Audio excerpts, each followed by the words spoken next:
A brilliant scientist presents groundbreaking research, only to have a powerful professor publicly question her credibility. As doubt spreads like wildfire, she faces the ultimate test. Will she prove them all wrong, or will prejudice bury her achievements before the world can see their true impact? And when the truth finally comes out, who will be left speechless? Before we dive in, let us know in the comments, have you ever been doubted only to prove everyone wrong? Dr. Olivia Carter's heartbeat drummed in her ears as she looked out at the sea of professors, researchers, and doctoral candidates sitting before her. Harvard's annual Scientific Advancement Symposium was a prestigious event, a place where careers were either solidified or scrutinized into oblivion. She had spent years preparing for this moment, refining her research, perfecting her methodology. This was her life's work, her magnum opus. She took a slow breath, then began. My research focuses on DNA repair mechanisms, specifically targeting cellular degradation in neurodegenerative diseases. By altering the efficiency of the MSH6 protein, we have observed significant recovery in damaged neural pathways, effectively reversing early-stage neurodegeneration in controlled models. A quiet murmur rippled through the auditorium. Some eyes were widened with intrigue, others narrowed in skepticism. Olivia was used to that. She had spent her entire career being the only black woman in rooms full of scientists who looked nothing like her. Her achievements were always met with a raised brow, her credentials always under extra scrutiny. But she had learned not to flinch. She clicked the remote in her hand, bringing up a slide of microscopic images, before and after visuals showing the regeneration of damaged neural tissue. This research, she continued, represents a fundamental shift in how we understand the body's ability to heal itself at a cellular level. With further development, it could revolutionize treatment for Alzheimer's, Parkinson's, and a range of genetic disorders. The room was silent for a brief moment, then a familiar voice cut through the air. Dr. Carter. She knew that voice. Professor Richard Alderman, respected, renowned, rigid in his ways. The man was a cornerstone of Harvard's biology department, a leading authority in genetic research, and a known skeptic when it came to ambitious scientific claims. Olivia had braced herself for this moment, knowing that he wouldn't let her presentation pass without an interrogation. He leaned back in his chair, a slight smirk playing on his lips. Are you suggesting that your research has found a way to reverse the effects of neural degradation? That's quite the claim. Extraordinary claims, after all, require extraordinary evidence. A subtle shift moved through the crowd. Some scholars exchanged glances, some whispered to one another. This was what they had been waiting for, the moment of academic blood sport. Olivia's grip on the podium tightened for only a second before she forced herself to relax. That's precisely why I'm here, Professor, she replied, her voice steady. Every experiment has been conducted under rigorous conditions, each result peer-reviewed before publication. The findings are available in my published paper, which I'm sure you've had the chance to review. Alderman chuckled, shaking his head. I have indeed. And while your work is impressive, I find it premature. Have your results been replicated by an independent lab? Without external validation, your conclusions remain speculative. Olivia knew this game. A black scientist had to work twice as hard for half the credit. She had dotted every I, crossed every T, and yet here she was, being questioned as if she had pulled this research from thin air. Replication trials are already underway at the National Institute of Neurological Disorders. She answered coolly. Preliminary findings are aligning with our results. Alderman leaned forward now, his smirk fading. He hadn't expected that. Then why weren't those replication trials included in your paper? He pressed. Because they're still ongoing, she said, her patience thinning. But if you're questioning the legitimacy of my research, I invite you to examine our raw data. My lab operates with full transparency. A flicker of something, frustration perhaps, crossed Alderman's face. He hadn't anticipated her being this prepared, this unwavering. He had hoped to poke a hole in her confidence, but Olivia had spent too many years under fire to crack now. Yet the damage was done. His doubt had been verbalized in a room full of academics, and now the whispers would spread. A few hands raised in the audience. More questions followed. Some were genuine, others laced with subtle condescension. Olivia answered each one methodically, refusing to show even a hint of frustration. As the session ended and applause rang out, she gathered her papers, her face a mask of professionalism. But as she exited the stage, she caught the murmurs. Bold, I give her that. But is her research really as groundbreaking as she claims? I don't know, Alderman makes a good point. She exhaled slowly. This wasn't new. This was the burden of being a black woman in academia. And yet, she wasn't done fighting. Not even close. As Olivia packed up her belongings in her office later that evening, a knock at the door made her pause. Dr. James Thornton stepped inside. He was one of the few professors at Harvard she trusted, a man who had carved out a space for black excellence in the sciences long before she arrived. "The hell of a presentation," he said, closing the door behind him. Olivia sighed, running a hand through her curly hair. "It doesn't matter. Alderman planted doubt, and that's all people will remember." Thornton folded his arms. "You think Alderman's skepticism holds weight?" She scoffed. "It doesn't have to. It just has to be loud enough to make others second-guess." Thornton nodded, stepping closer. "You did everything right, Olivia. But you know how this works. Some people won't believe in your brilliance until they have no choice but to acknowledge it." She clenched her jaw. "I'm just tired of having to prove myself over and over again." "I know," he said gently.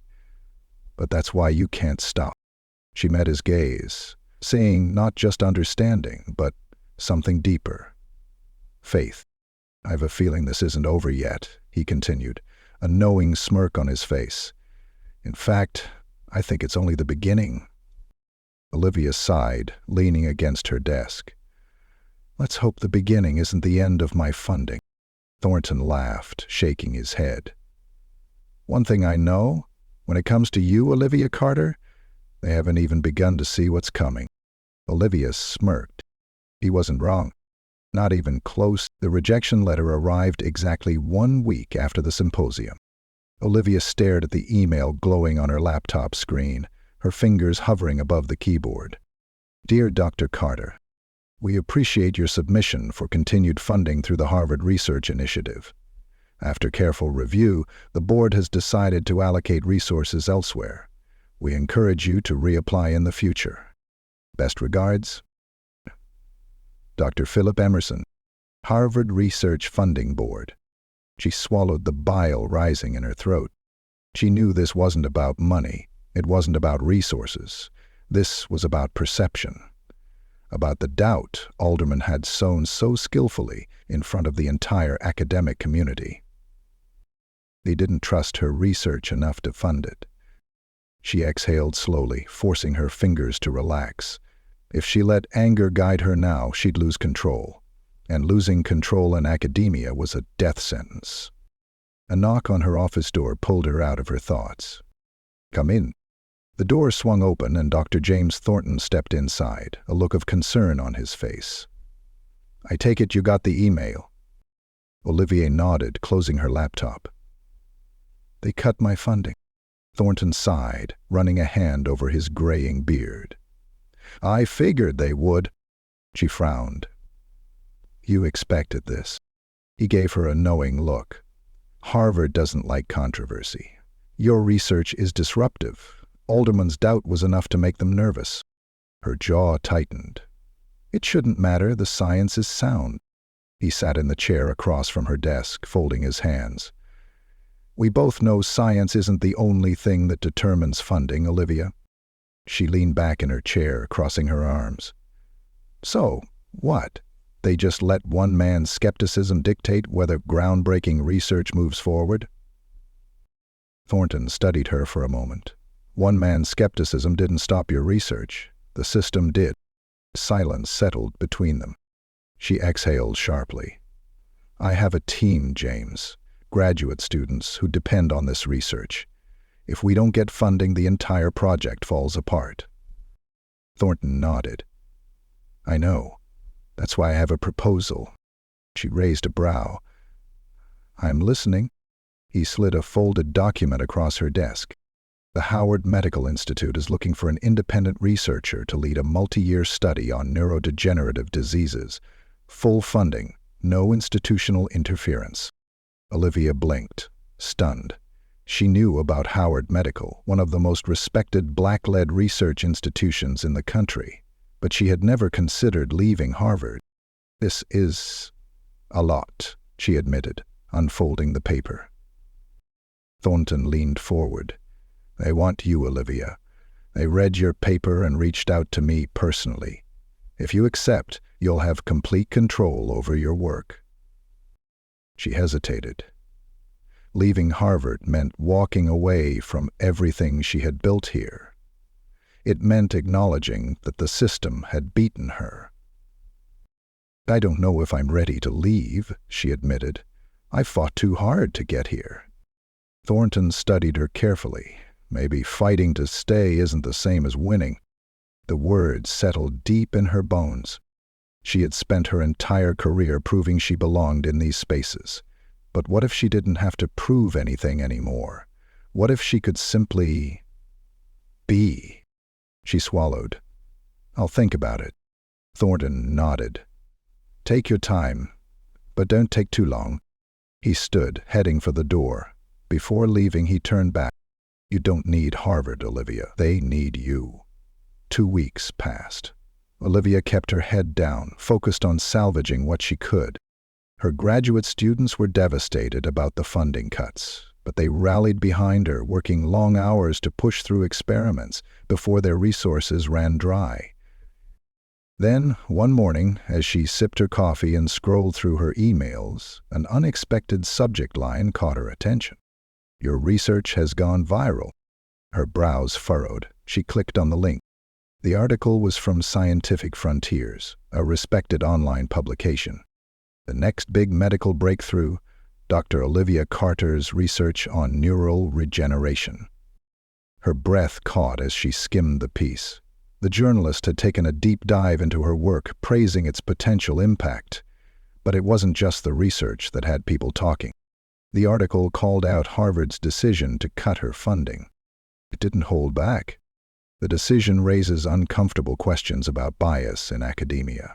Why would a promising study receive skepticism instead of support? Dr. Carter's case is a prime example of the systemic barriers faced by black scientists, even at the highest levels of research. Her pulse quickened. By noon, the article had spread like wildfire. Social media was ablaze. Scientists, activists, and everyday people were chiming in. Some called it an injustice, others demanded Harvard reinstate her funding immediately. And then something unexpected happened. Dr. Richard Alderman, her most vocal critic, issued a statement. It was brief, carefully worded, but it said everything. Dr. Carter's research is promising. While I had my initial reservations, the public responses made it clear that her work deserves further exploration. He didn't apologize. He didn't admit he was wrong, but the shift in tone was undeniable. He had been forced to acknowledge her, and that was a victory. That evening, as Olivia sat in her apartment, exhausted from the whirlwind of the day, her phone buzzed with an unknown number. She hesitated, then answered. Dr. Carter? Yavis. This is Greta Lindstrom from the Nobel Committee. We'd like to discuss your research. Her breath caught. We've been following your work, Greta continued, and after reviewing your findings, we'd like to inform you that you are being considered for the Nobel Prize in Medicine. The words didn't seem real. Her fingers tightened around the phone. Vanity, I don't know what to say. Greta chuckled. Then let me say it for you. Your research is changing lives, Dr. Carter, and the world is finally taking notice. Silence stretched between them. Then, Olivia whispered, Thank you. As she hung up, she let out a shaky breath. This was it. the moment she had spent her entire life fighting for. And they hadn't seen anything yet. The world is watching. The same institution that doubted her now scrambles to align itself with her success. But as Dr. Olivia Carter steps onto the world's biggest stage, she faces one final test. Will she extend grace to those who dismissed her, or will she make them face the truth they tried to bury? One thing is certain. Silence is no longer an option.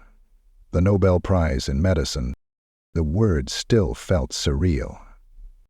Olivia sat in the green room of the Grand Hotel in Stockholm, her hands gripping the edge of the velvet seat. The Nobel Committee had flown her in for the official announcement. In less than an hour, she would step onto the stage, where the world's greatest minds had stood before her. But even as the moment approached, there was one thing she couldn't ignore. The email sitting in her inbox. From Dr. Richard Alderman. Subject, congratulations. She had stared at it for nearly 20 minutes before opening it. Dear Dr. Carter, congratulations on your Nobel Prize recognition. Your research is impressive, and I commend your contributions to the field of genetics. I look forward to following your continued work. Best, Richard Alderman. No apology, no acknowledgement of his previous dismissal, just a generic, diplomatic response. She had expected as much. Men like Alderman never admitted they were wrong. They simply shifted with the wind and hoped no one noticed. She exhaled sharply and closed the email. A knock on the door broke her thoughts. Dr. Carter? She turned to see Greta Lindstrom, the head of the Nobel Committee, standing in the doorway. It's time. Olivia nodded, smoothing down the fabric of her elegant navy moon dress. She had been waiting for this moment her entire life. And she was ready. The ballroom was grand, filled with some of the most powerful figures in science, medicine, and global academia. Cameras lined the back wall, broadcasting the event to millions. As Olivia stepped onto the stage, applause erupted, echoing through the room. She took her place behind the podium, her hands resting lightly on the polished wood. Then silence fell. She looked out at the sea of faces, some familiar, some not, and then she saw him, Richard Alderman, sitting in the third row, expression unreadable. Waiting. She smiled, not because of him, but in spite of him. She began. When I first set out to study neurodegeneration, I did so with one belief, that science should be the great equalizer, that in the pursuit of knowledge we are bound not by our differences, but by our commitment to discovery. A pause. The room was still. But along the way, I learned a difficult truth. Science, like any institution, is not free from bias. It does not exist in a vacuum. It is shaped by who gets funded, who gets published, and most importantly, who gets believed. A murmur spread through the audience. She continued. When I first presented my research, I was met with skepticism. Not the healthy kind, the kind that drives scientific integrity, but the kind that stems from something deeper, the kind that makes people question not just the work, but the person behind it. She let the words sink in. She didn't have to name Alderman. She didn't have to name anyone. They knew. And more importantly, he knew. She glanced at him, watching as his expression remained carefully neutral. Then she pressed forward. I stand here today not because I was given a fair chance, but because I refused to accept anything less. I stand here because, despite the obstacles, I chose to keep going. Her voice was steady now, unwavering. This moment is bigger than me. It is about every scientist who has ever been told they don't belong. Every researcher who has had to fight twice as hard to be taken seriously, and every brilliant mind whose work was buried before it had the chance to change the world. Alderman's gaze was locked on her now. She lifted her chin. To them, I say this: keep going. Make them hear you, make them see you, and when they finally do, when they have no choice but to recognize your brilliance, let them sit in the silence they once used to dismiss you. Thunderous applause. She stepped back, letting the moment settle. As she walked off the stage, her heart pounding, she glanced at Alderman one last time. For the first time, he looked away. He had nothing to say. And that was enough. 2 days later, Olivia sat in a quiet corner of the hotel cafe, sipping her coffee. The Nobel announcement had catapulted her into a media frenzy. Requests for interviews, offers for book deals, invitations to speak at institutions that once ignored her, and of course an email from Harvard. She had ignored it the first time, but when they sent another, she finally opened it. Dr. Carter, we would like to formally extend an invitation for you to return to Harvard as a tenured professor with full research funding. We deeply value your contributions to the field and would be honored to continue supporting your work. Please let us know a time to discuss the details. Best regards, Dr. Philip Emerson, Harvard Research Funding Board. Olivia laughed under her breath. She had been too ambitious for them before, too much of a risk. Now she was a Nobel laureate. Now they wanted her back. She took another sip of her coffee, shaking her head. No, Harvard didn't deserve her return. But the next generation of black scientists? The students who needed to see that they belonged in spaces like these? That was a different story. She picked up her phone and dialed James Thornton. Thinking about taking Harvard's offer? He asked the moment he answered. She smirked. Thinking about making them work for it? He chuckled. They should be so lucky. She leaned back in her chair, glancing at the flurry of headlines about her. Dr. Olivia Carter makes history. Nobel Prize winner calls out bias in academia. Professor who doubted Carter remains silent. She had won. Not just the prize. Not just the recognition. She had won the right to exist in her brilliance without apology. And that was everything.